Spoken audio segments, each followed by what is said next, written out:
Alright, ngayon may picture na naman tayong 200cc farm. Okay, this one goes to Nueva Ecija. So shoutout po pala kay Sir Felipe. Sir, nandito na po yung unit nyo at i-check na natin siya. So this one, picture lang natin. Meron siyang 10 inches na rim or mags type na sasabi. Ayan. So meron siya dito alloy mags type, 10 inches.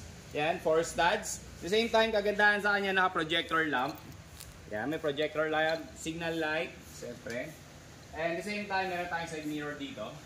Yan, so napiplik siya. At at the same time, sir, eto ay meron lang siyang plastic. Pero once na tinanggal po natin yung plastic niyan, sir, magiging malinaw na siya. Okay, fiberglass. Okay po.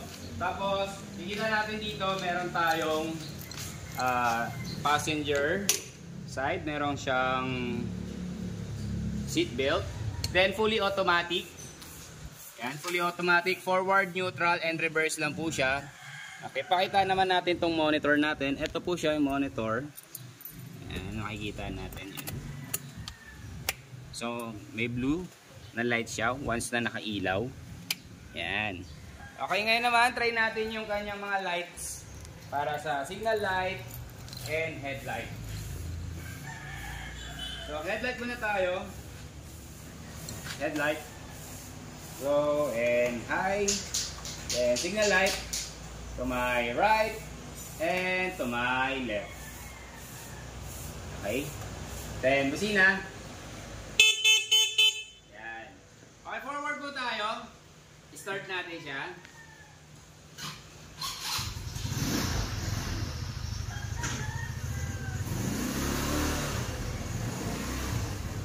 Yan. So, pakita naman po natin yung likod. Yan. So, ito po yung ating tail light. At the same time, meron siyang stock pipe. Siyempre, 200cc na GY6 na makina. And meron din tong disc brake, hydraulic. Final drive chain. Okay, tail light po tayo. Then brake light. Signal light. My right. And signal light to my left. Okay.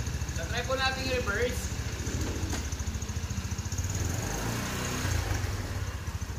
Yan. Ang kagandahan din po pala dito sa ating farm, para siyang pick-up truck. Ayan, meron siyang lagayan dito sa likod.